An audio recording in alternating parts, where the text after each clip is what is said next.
So, good evening, everyone, and welcome to our Sunday evening lecture series. And today is Dhammaster Jin Rou is going to share us with the perspective on the pandemic through art and giving. And she was born and raised in Mississippi and is associated with DIBA for decades. And now she was ordained as a missionary in 2005, I believe. If I'm wrong, please correct me. She has been teaching in the schools and teaching the little kids. A very good teacher. And she also authored several books. And recently, 3 of her books got very high reward. I don't remember exactly the name. Jin can probably explain that to us. So without further ado, I think we'll have Jin to start to speak. How about that? Jin, can you start? Yes, I would thank you for the introduction. Well, if you have been following this series, you know that for the past month or so, we've been talking about COVID-19, about how it starts and everything about it from medical professionals. And so tonight I'm going to present a different part of, I'm going to present the people, perspective that the people have on the pandemic. And I want to cover a range of people from all over the world. And so I thought I would use the art, the pandemic through art and giving. So I'm going to show you some paintings. I'm going to tell you some stories. I'm going to talk about talking circles, about how we can live together in families and schools to make things easier for us, and Zoom renewal. Excuse me, Jin, your camera is off. Can you turn it back on? Oh, let me see. Okay. Okay. Okay. Yeah, good. We can see you now. Okay, so good afternoon, everyone. Here I am. Okay, so I want to go down, but I'm not moving. How do I move my screen down? You click your mouse, see if it's going to work.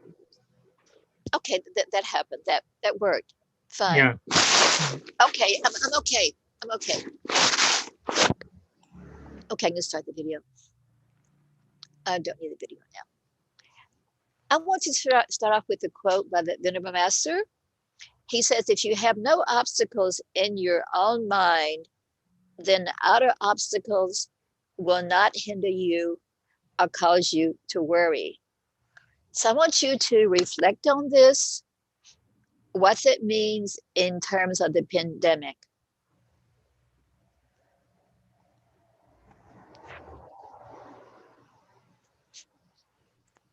And now reflection with a painting. Amidst the raging fires of COVID-19,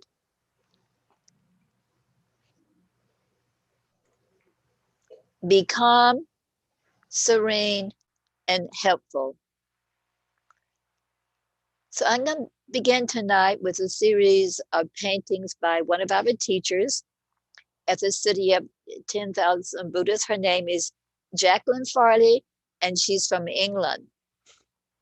She lives on the lake in Lake County, and she looks out her window during the lockdown. This is her view out of the world during the lockdown.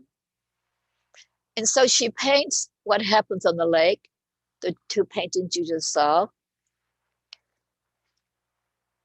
the birds that come to live there.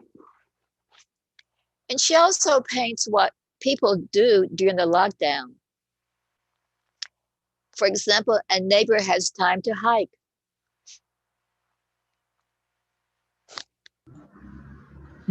So your camera is off again. I think you probably accidentally cutting off. You can't see it? Because your camera is off. How do I turn it on? you click that start video. Remember in your bar? The start video.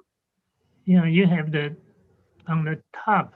There's a toolbar, right? I guess. And Yeah, does it stop share live? You are screen sharing, is that it? and the left, the second one from the very left. What does it say? You have mute, then you have start. You have start video, right? It's yes. Yeah. It's a symbol like a camera. Yeah. Okay. Yeah, we can see you now. Okay, but you can see the screen too, right? Yeah, no problem. Okay, good. Okay, it's more important to see the screen. Okay, so anyway, these are the mountains in California, and there's okay. And so she this is her friend in London, and her friend writes, during lockdown, I found a peaceful time at the sink, cleaning everything to perfection, feeling calm and in control. And I think a lot of can relate to this. Many people have been house cleaning during the pandemic.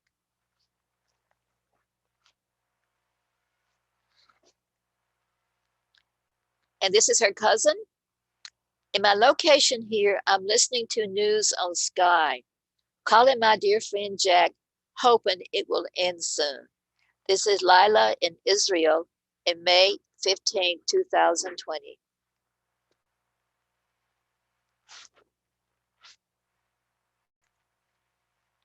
This is Jackie's brother in London, having tea in his garden and eavesdropping on the ferries.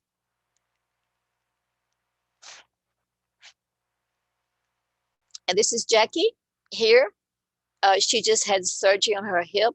So that's a good thing to do during the COVID shutdown. You can have surgery. So that's what she did. But now she's getting a lot better.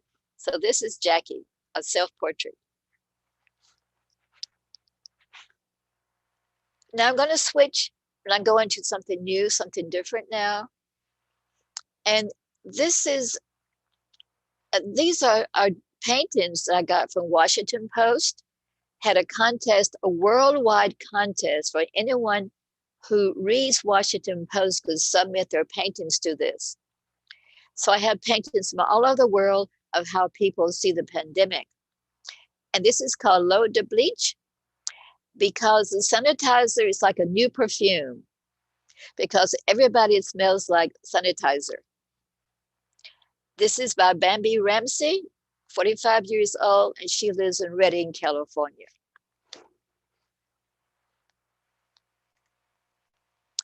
This is Social Distances in the Mission by Jennifer Potter, 45 years old, San Francisco.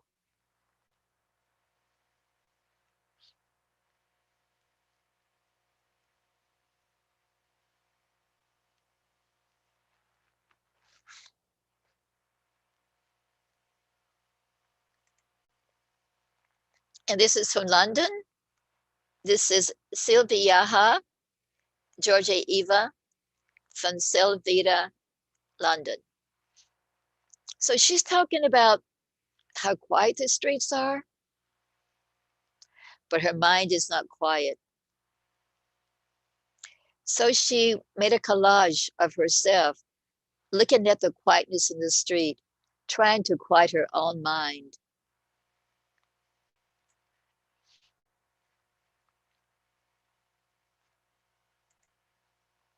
This is a very interesting painting. This is called El Cadejo. El Cadejo is a black dog in Guatemala folklore. And he takes care of the drunkards who have fallen asleep at night. He licks their face in the morning and says, hey, get up, brother. Time to start a new day, a new life. So this shows that even the lowest you can go, the lowest person you can be, that this mystical dog will still take care of you, because every person has something there and this dog is there to take care of them. So when Myra Fernandez, he was in Germany, he's from Guatemala, and he got homesick, so he bought an airplane ticket to go back to Guatemala. But he got to the airport, the flights had closed. No one was allowed to go to his country. So he went back his home brokenhearted. He was homesick, he was sad. And then he began to hear news about his family members that were dying, his friends were dying, they were sick. And he went into depression, deep, deep depression. And so he started drawing the El Cadejo, the black dog. And it's a huge painting, but he couldn't finish it because every time he'd start to work on it, he'd go back into depression again. So it took him months and months and months to do this painting. And finally, after months, all this time, he says it was numbing. It was frightening. It was frustrating. He was like in a drunken state. He couldn't get out of the depression. After months and months and months of working on this painting, he finished it. And then the depression lifted. And then he was able to come back much stronger than before. And then he's able to help people to get through the troubles they were having. So this is a El Cadejo.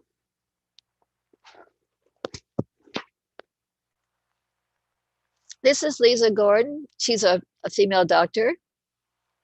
This is a self-portrait. She's from Massachusetts.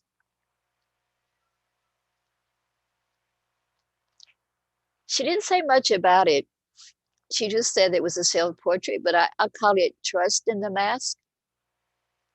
But I want you to come up with your own interpretation. What does this mean to you? What is the mask?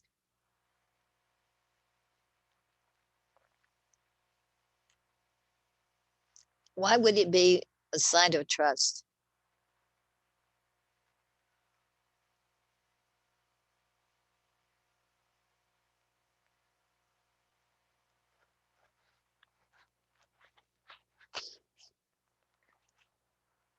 We learned a lot about masks during the pandemic.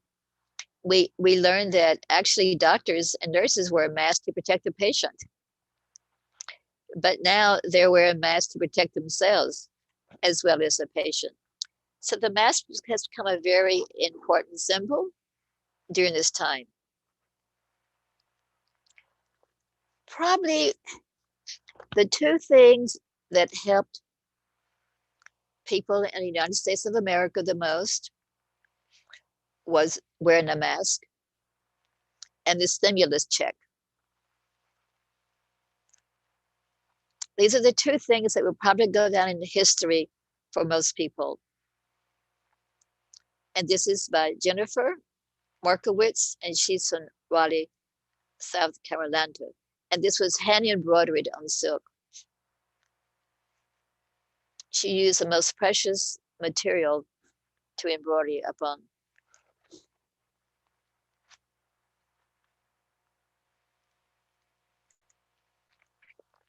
This is a bench, a distance bench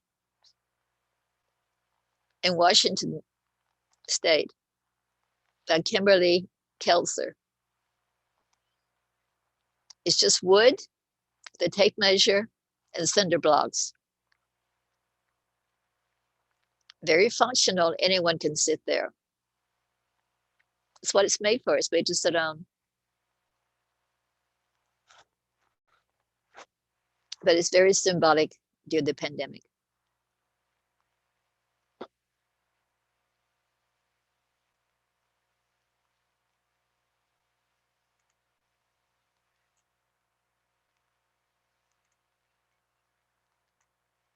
This is by Jamie Holmes. He's from Dallas, Texas. He says, like, no matter what you'll go through in life, sometimes beautiful things can come from it. Like my brother and I, we're two Black men. We're always on guard. And so he, against a soft colored wallpaper, so he did the contrast. of what it's like to be a Black man in a society where you had to always be on guard. Yet behind every person, there's a softness, there's a soft color with family, with friends. And during the COVID, people are soft. People are soft for each other. They look out for each other. So he's talking about the transformation that one can make during this time, no matter who you are, the contrast.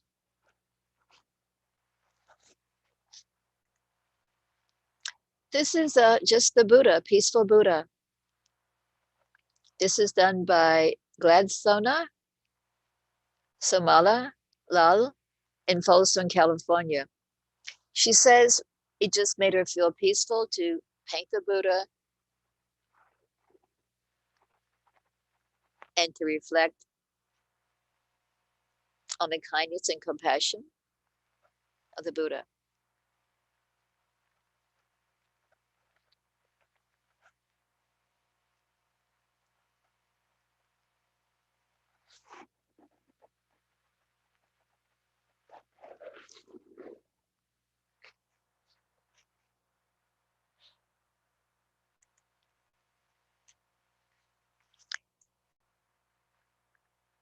Corona rises. This is from Thomas Sereno in Lexington, Kentucky. He's actually from Spain, but he lives in Kentucky. When he read the newspaper about the coronavirus, he wanted to capture the feeling of dawn in New York, transforming the sun into a virus that invades the streets.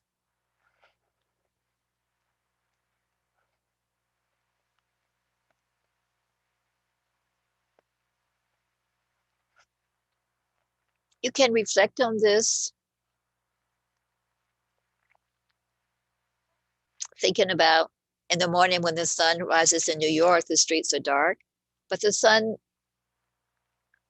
casts away the shadows. It lights the streets up. It lights people's life up. Within the drastic change then when the coronavirus came in, to waking in the morning, not to the sun, but to something different, something invasive. So his intention was to capture that feeling. It's a historical moment.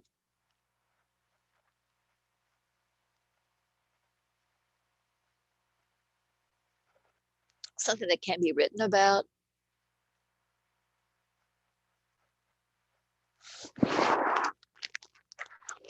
But also there's the message of hope.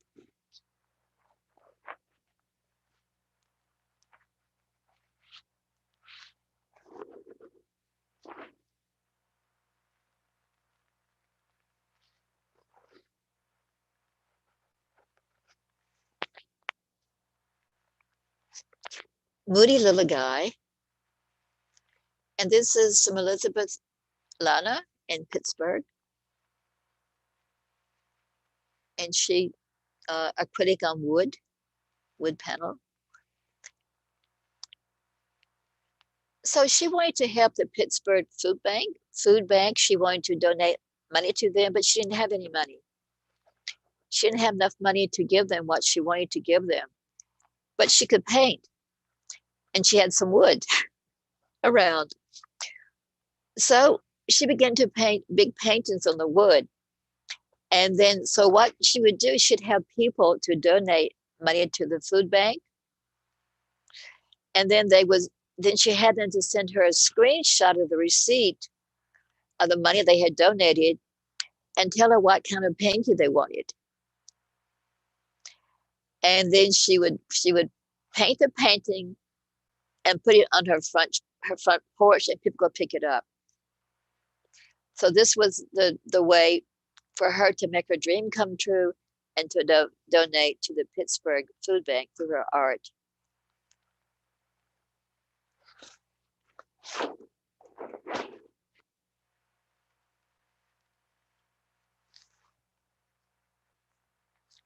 And this is one from Dinah, the article in Springfield, Tennessee. And it's called Stepping into the Unknown.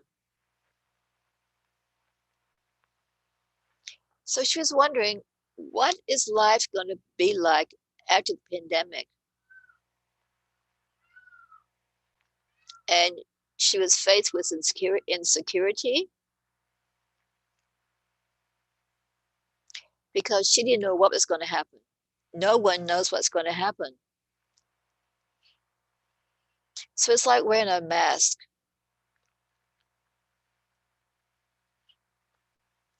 It's like stepping into darkness. On the other hand,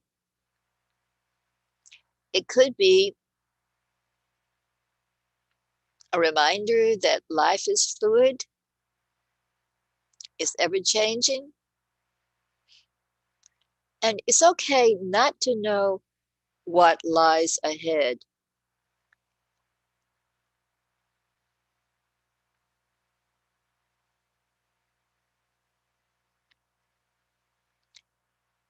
To not create obstacles, just be patient and wait.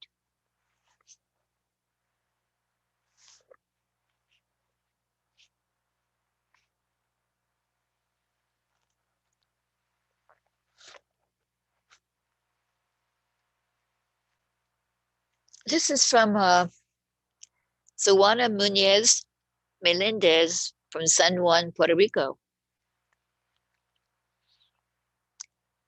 So when the pandemic hit Puerto Rico again, he says it was just like the Hurricane Maria.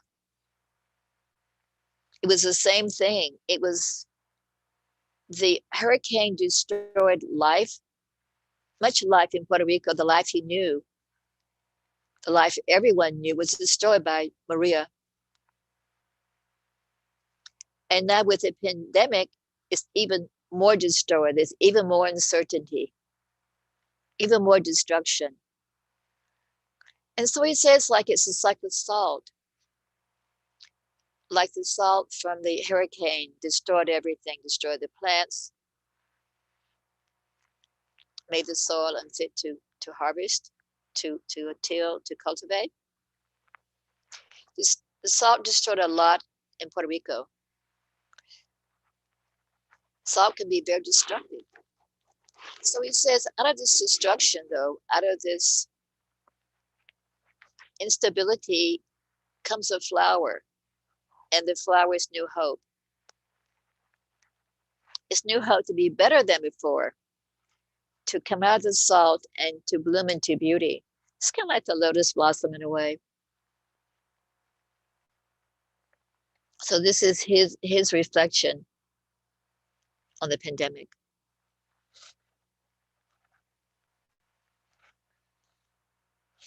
This is called A World United. This was drawn by a retired doctor who's too old to be a doctor anymore. And he looked on, he felt helpless. What could he do? And he thought, well, I'll paint. I'll do a painting. So he drew this painting with a hand, and these are all the stamps from all over the world. And he says, and then they're holding COVID. Everyone holds COVID. He said, every person holds it. You, me, they, we. Everyone in the world holds it. We hold it together.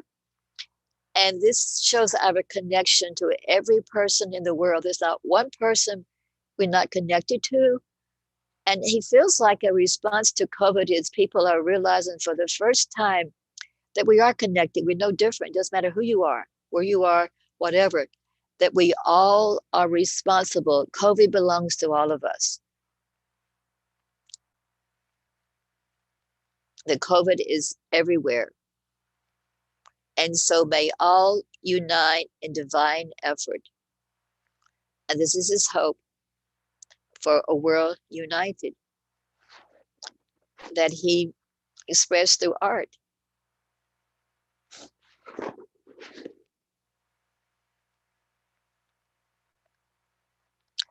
Okay, so I'm now going to a different theme, something a little different, very, very different. This was something I found from Oakland County, Michigan. A different kind of art contest, another art contest by newspaper. And this was all sent out to all the schools in the county, and also to the adults, the parents, the children, the seniors, all the different centers. Anyone could contribute to this contest. And the theme was how art can save lives and bring us together. So this was the winner here, a young child. The student said, "It's not distance. Between us, it's love."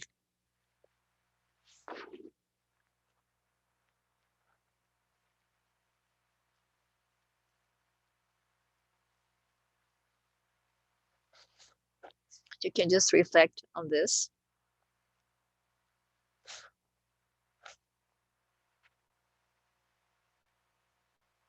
And here's another one by West Broomfield, 16 years old. Mask safety.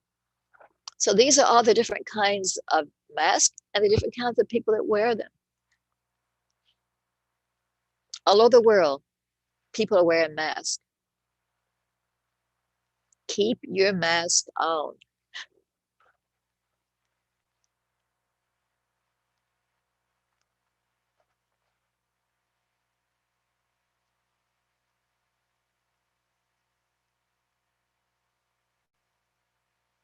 So if you wear a mask in your own city, your own town, you're helping the whole world. It's not just for yourself, not just for your own people around you, but it's for everyone. And that's what he's saying. Safety is in the mask.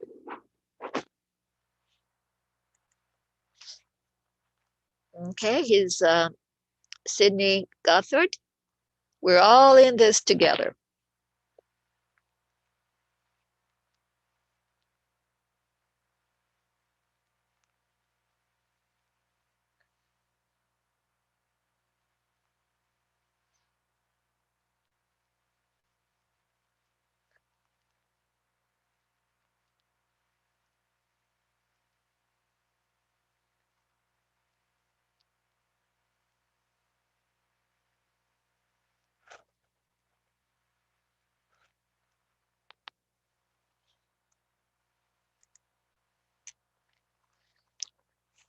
In Berkeley, age 10, 6 feet apart, but together at heart.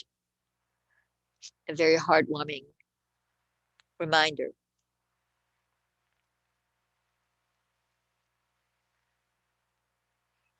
To show respect to each other.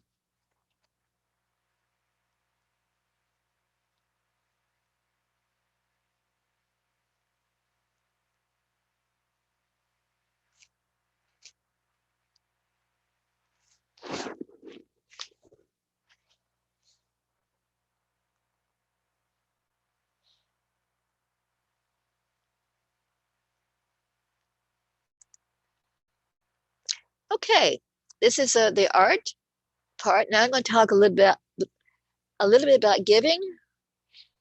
And my sister lives in Dallas, Texas, in northern Dallas, near the Oklahoma border, and people are really poor up there. And when the COVID hit, it really hit people really hard, especially the migrant workers and the people who work on the farms. And so a lot of homeless people there, a lot. So what people are doing, I thought was kind of interesting. People have trailers. They're taking their trailers around and turning them to showers, to shower houses. So they get their camping trailers and they hook them behind their trucks and they go to the different centers and different shelters.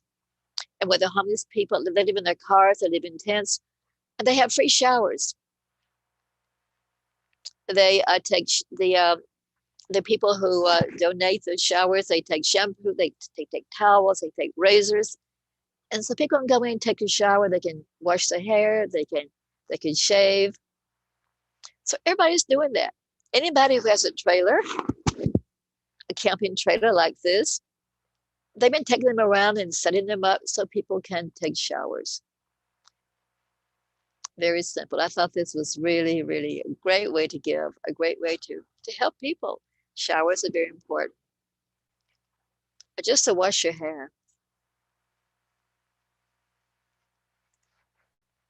And the other thing, you never think about this, but for homeless people, one of the most important things, one of the things they need most are socks.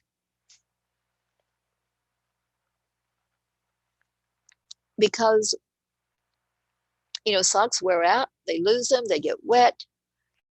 And so this company called Bomba Socks, created the situation. They said, okay, and they started this. They said, we want to help the homeless, but how can we help them? What do they need the most?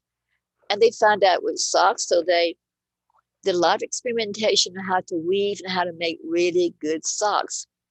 So they make these socks out of cotton, but they're woven in a special way with special heels that they last for a long, long time and they don't get so wet and soggy.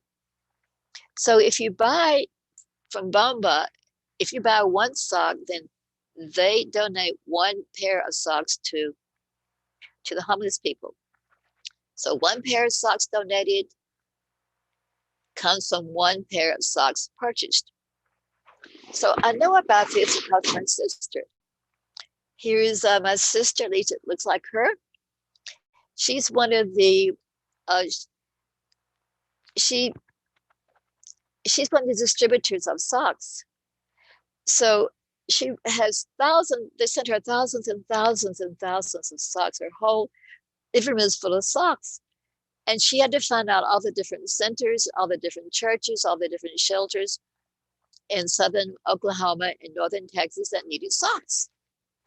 And then she and her husband would take the socks and put them at the centers and give them out. And so she told me about this. And I thought that was really wonderful, that something so simple would never think about socks. People need socks. Here's the owner right here with the bald head. This is his MCO. See, they're just very simple guys, just making socks because they wanted to help.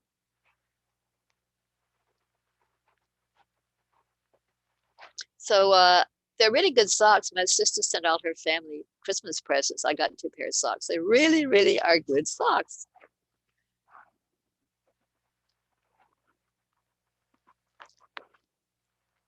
Okay, this is another story that I found was extraordinary about giving. This has nothing to do with the pandemic, but it happened during this time. If you don't know about this, a lot of you already know about it, but this came from a prison. I can't see the top. Anyway, so a high school received tuition from an unlikely group of people, and they were prison inmates. This is a young boy right here. He was going to a Catholic school, but his mother got hit by a baseball and she lost her job. She worked as a seamstress. His father had a heart attack and he couldn't work. So the young boy loved this school. It was a Catholic school.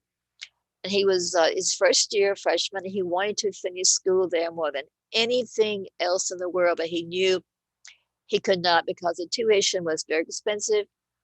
And his parents sent him there because he wanted to go there. But what he did, he belonged to a book club. And the book club would meet in the prison. It was started by one of the teachers, and the people in the community would go to the prison and they would share books they read with the prisoners. And somehow the story got out about this young boy. So the prisoners themselves that belonged to the book club raised $32,000 to pay for his high school tuition for 3 years. That's an amazing amount of money. He couldn't believe it. So you say, well, how do prisoners have money? I mean, they're in prison. Well, some prisons have businesses. They're in prison forever. And so they get money from their business. Their family gives them money, but they didn't spend the money for themselves. They saved it for this young boy. And prisoners can't have jobs. Different companies will give jobs to prisoners, and they get paid that much, but some. But anyway, the prisoners decide to save all their money, put all that together, and pay for this young boy's tuition. And this happened during the pandemic, during this time. I thought that was an extraordinary story. A great story in giving from a very, very unlikely group. Now I'm going to change a little bit, and I'm going to talk about how to eliminate microcurrent static from the body, because we're on Zoom a lot. Kids are on Zoom all day. Parents are on Zoom. People are working on Zoom. We're in front of the computer a lot, so we kind of lose touch with nature of our body. We don't know this, but our body stores up a lot of microcurrent static. And so I've been looking and finding out different ways to, because I am too, on the computer also. And so these are 3 ways that could help, probably do help. I know it helps me. Number 1, make friends with a tree. Go out and hug a tree. Not only hug a tree, but really, really stay with that tree. Spend some time with it. Feel the tree, get to know it. Just be with the tree as long as you can. And any troubles you have, the tree will take them, whatever. It's a really good way to check yourself, to ground yourself.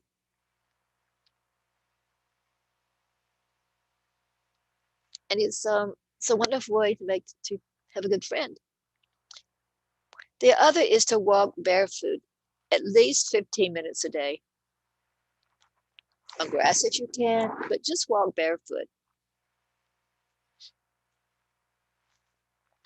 It's called earthing. It's a new term for walking barefoot. But this will like draw the static out of your body, and it goes into the earth and is transformed. The same with the tree. The tree transforms its energy. It's not negative energy for them. It's positive. If you can't walk, can't hug a tree, then soak your feet in warm water at night before you go to bed. Put flowers in if you want to, put herbs in, oil, whatever you want to. But because it's the same thing, the water will draw the static down. It draws it down out of your body. The water transforms it.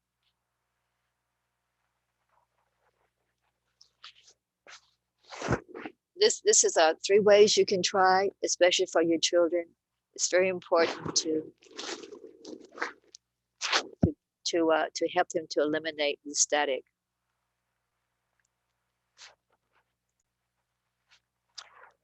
Okay, for the next few minutes, I'm going to talk about some things you can do with your family, with your group, in school, and that is to have circle talks. I'm going to the next slide. I come back to this. Circle talks are, in America, we know them for the Native Americans. They live in teepees, they're round, and they sit in circles in the teepees or outside the teepees, and they talk. They have a stick, called a talking stick, and they pass it around.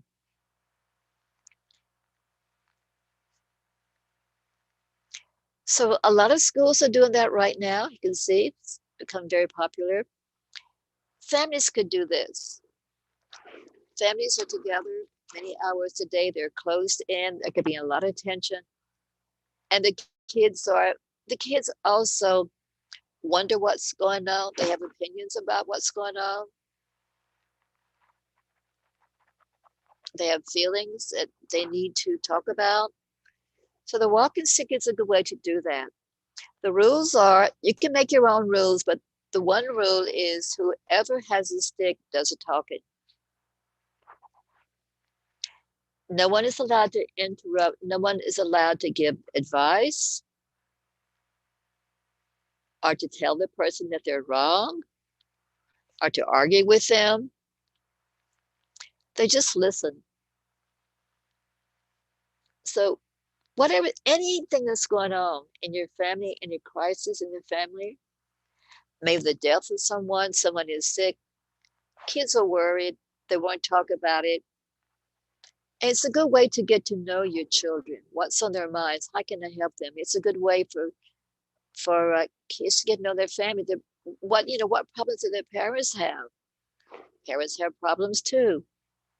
So it's a good way to talk to the members in your family, to explain what you're feeling, what your needs are,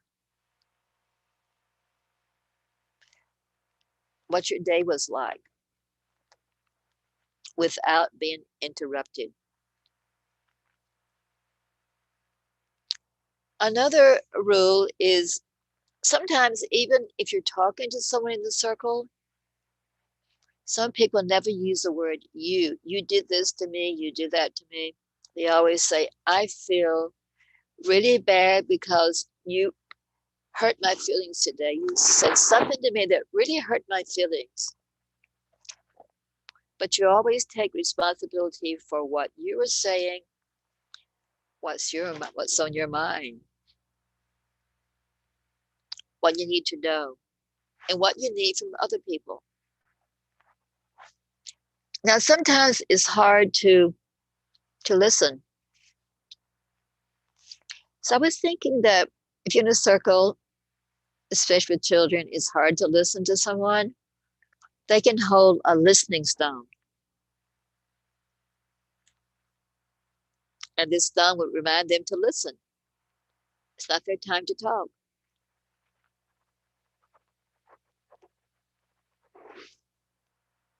This can be used with adults also. It can be used at conferences. Teachers can have talking sticks. Teenagers.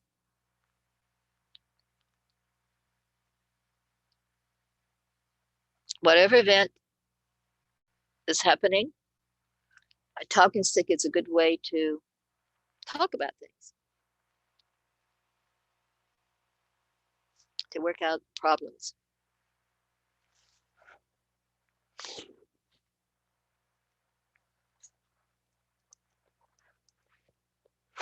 I have a few more minutes. We ended at 8:30, right? So, yeah.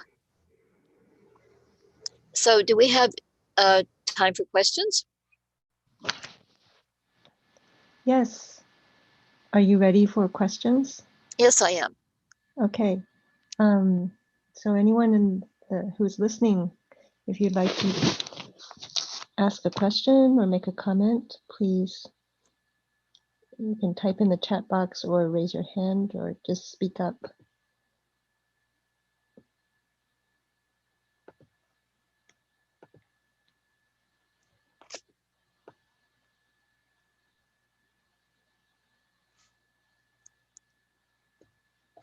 Anyone? Maybe I can lead one question first. So you're talking about the talking stick, and in a circle. And these days in the school, they don't encourage students to sit in a circle, right? They're supposed to all face the same direction, and so that also keep a distance between them. So at home is okay. It's a family. It's not everybody living in a bubble. But in the school, that in the circles probably need to be modified, isn't it? Right. That's a good idea. Yeah, I didn't think about that. That would be true. Yeah, but they can still, you can still do that in other ways. Yeah. But yeah, I think the most important thing is to have a way for children to talk and express themselves, and that it could be a half circle, I suppose, whatever the teacher would like to do. Sure. Yeah. That's really a good point to bring up. And using a fake microphone may work better because kids these days knew what microphone is, right? And a stick, sometimes they don't really know what it means. But if you give them a fake microphone, they'll know this is for talking. Yeah, when I used to teach, I used to have a microphone in my classroom, an old one. And if people were talking, they didn't talk loud enough, I passed the mic and said, here's a mic. Can you talk louder? Sure, I can. Well, let me tell you. So microphone is a really it's a great way to get children to talk. Yeah, they might do a lot better with the microphone. Yeah, they love to talk to the microphone. Yeah, that's true. And it doesn't matter if it's fake or not. It's just that is a good, well, that could be the new modern talking stick, is a microphone.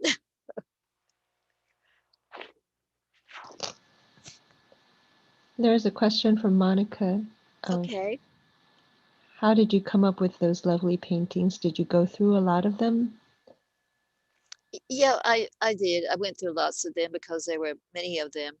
There are many categories of winners, but I picked the ones that I thought that showed transformation, that showed the master's idea of the fact that if there aren't obstacles in your mind, that you can face whatever you had to face.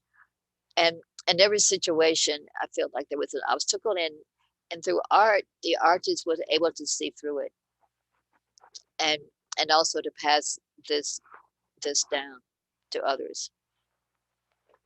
You can actually see that. It's on internet. It's called the Washington Post, and it was winners of pandemic art contest. I mean, there are many kinds of art. You can only do the paintings because they were visual, but pottery, do weaving, dance, photography, music, anything that architecture, it's part of the same thing. And I'm sure that there's a lot of this going on at this time. So it's just that paintings was visual. Jin Rou, so your camera is off again. Yeah, I turned it off because I couldn't see the writing. Okay, you're right. Yeah. Okay.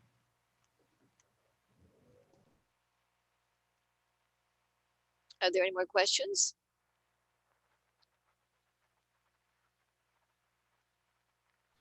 Looks like they're just comments. Okay, comments would be good. Be great. Do you have anything more you wanted to share? Oh no, I was just reflecting on the paintings, and I was thinking that paintings is a way to record history. So as I was looking at these, it's actually a history of the pandemic, because a lot of them were done at the beginning and some were done later on. And it just showed a history of how people have lived through the pandemic, how they have survived through it. And even though we talk about all the different historical events, I think that people really are more interested in what happens to the person, how is the person transformed inside.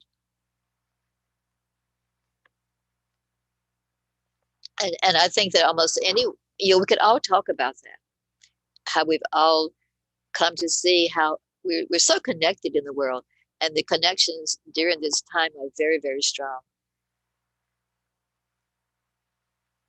Okay, so I'd like to hear comments if there are any.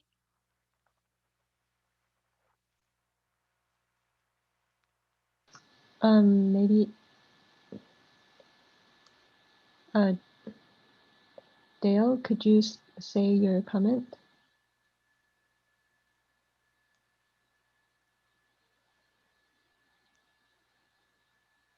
Okay, I'll read it if I can.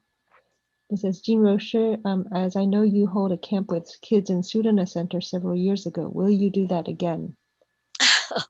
Yeah, I'd love to do that. Yeah, I surely would. Alan Huang said, outdoor sitting in a circle should be okay, still with some social distancing.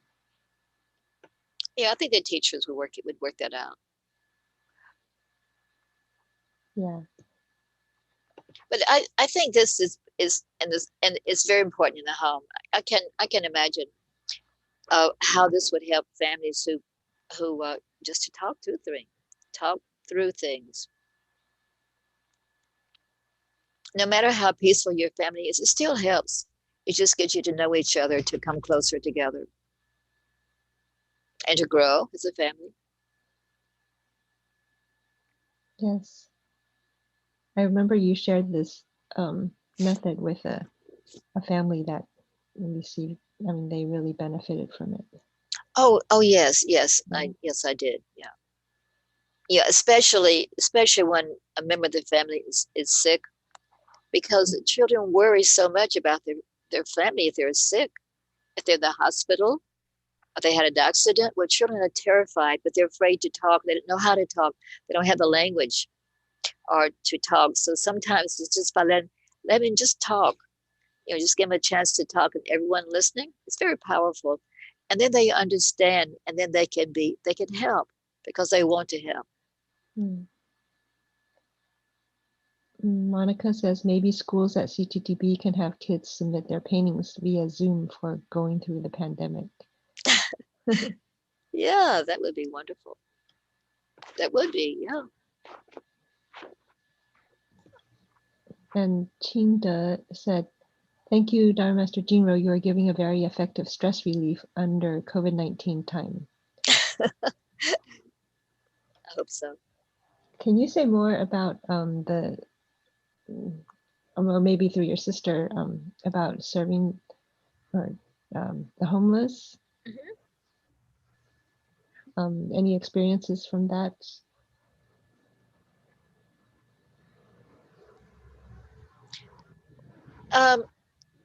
Well, my sister she does a lot of things. She organized a volunteer fire department, but also she raised money to have a person in the community who was of color, and he had a kidney disease, and he had to have a kidney transplant. I think, yeah, kidney or liver, I forgot one. So anyway, she raised the money to have it, and got people all over the world to send money to pay for this transplant. She had restaurants to have a day, and they have a free, or they would have lunch, and all the money for the lunch would be donated to this cause. So she just has this real heart. She's retired. She has a big heart for helping people. And she wanted to help the homeless. And somehow she didn't know what to do, because she knew that people give food. She wanted to do something different. So somehow she found out about the bomba socks. And the first year she ordered about 100. But then they became so popular and they became so needed that the company sent her, she said, this big truck came full of socks. She just left her head in socks. There were socks everywhere. So that's all I can tell you about that. Except that, bombas, if you want some good socks, they're good socks. Yeah, so everyone can help by buying some bombas. Everybody can have some bomba socks, yeah. I have another question regarding to mask. And we know that there are people who refuse to wear mask. And how do we talk to kids if they ask that kind of question? Children do what their parents, what their teachers do. They do what their adults do, what their heroes do. They follow in order. Because if they see their father and mother do something and it's good, they do it too. So I would say example. Now, if they have a problem because they can't breathe, well, that should be taken care of. There are a lot of different kinds of masks. And so, you had to find the right one, I think, that would fit their needs. But, kids are very creative too. They do all kinds of things with masks. They can wear them, but they may take them off, they can kite into it or something. So they can be very playful with masks, but just make it positive and make it important. Yeah, but when they see people protest, they even burn masks. So how do you explain to them? Well, You just tell them that I just think really be clear about what you're doing. Think about what you're doing, and try to follow the best advice. It depends on what age they are too. If you get to a high school, I'm not a high school teacher, so I'm not junior high, so it would be different. But for the little ones, it's easy. You just tell them the advantage of it, and you make it fun for them and make it important. And then they see people doing it. You say, well, what do you think of that? I mean, yeah.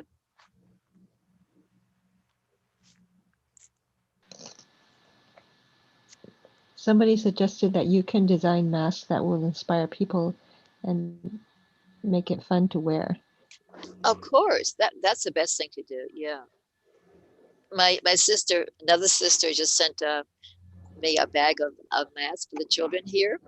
They had butterflies on them and roses and pink elephants and flamingos, and so I gave them to Miss Bevis for her class.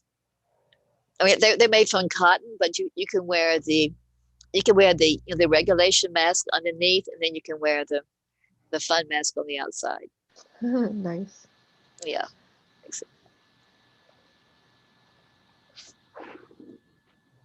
Well, our time is up. Yeah, pretty much we could do a dedication and really appreciate your sharing. Well, it's a good opportunity to share this. It helped me to see a different part of the world I never see. Because we're clustered here and we read the newspapers, but we don't really get to see how, we don't really get to talk to people, see how they feel and see how their reflections or how they really. So I thought art would be a good way to talk about that. Yeah, hopefully it will inspire people to do art. Right. Or to find whatever their love is, to find what would take them through those moments when they're very, very difficult. They would find their own kaleho. Yeah.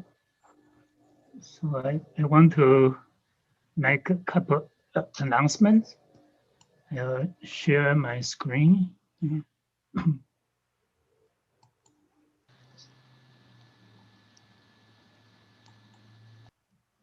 So next Sunday is going to be Dhamma Master Lai. He's going to host a Q&A session. And it's not a straight talk from him, so people can submit your questions and then we can compile the questions and so that he can answer. 那下礼拜天 do I need to speak Chinese? Because there's a Chinese room. I don't think I need to say Chinese, right? So we'll have the same link like today, Zoom.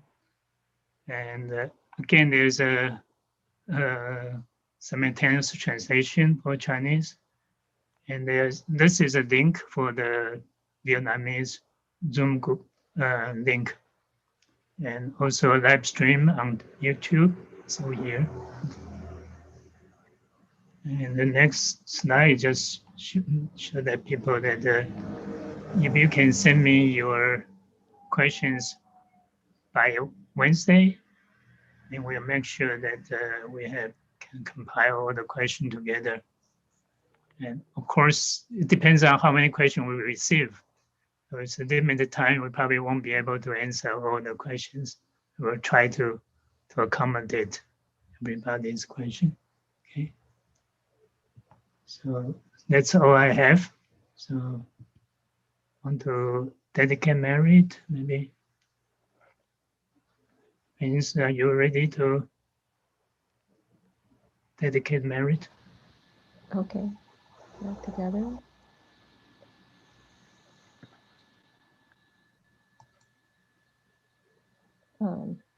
May the merit from this practice adorn all the Buddha's lands, repay the kindness from above, and rescue those in paths below. all who see or hear of this resolve upon awakening, and when this body meets us and be born together in the land of bliss. 3 bells.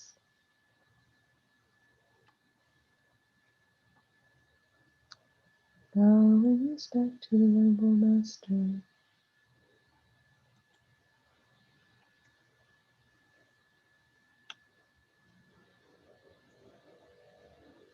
Amitabha.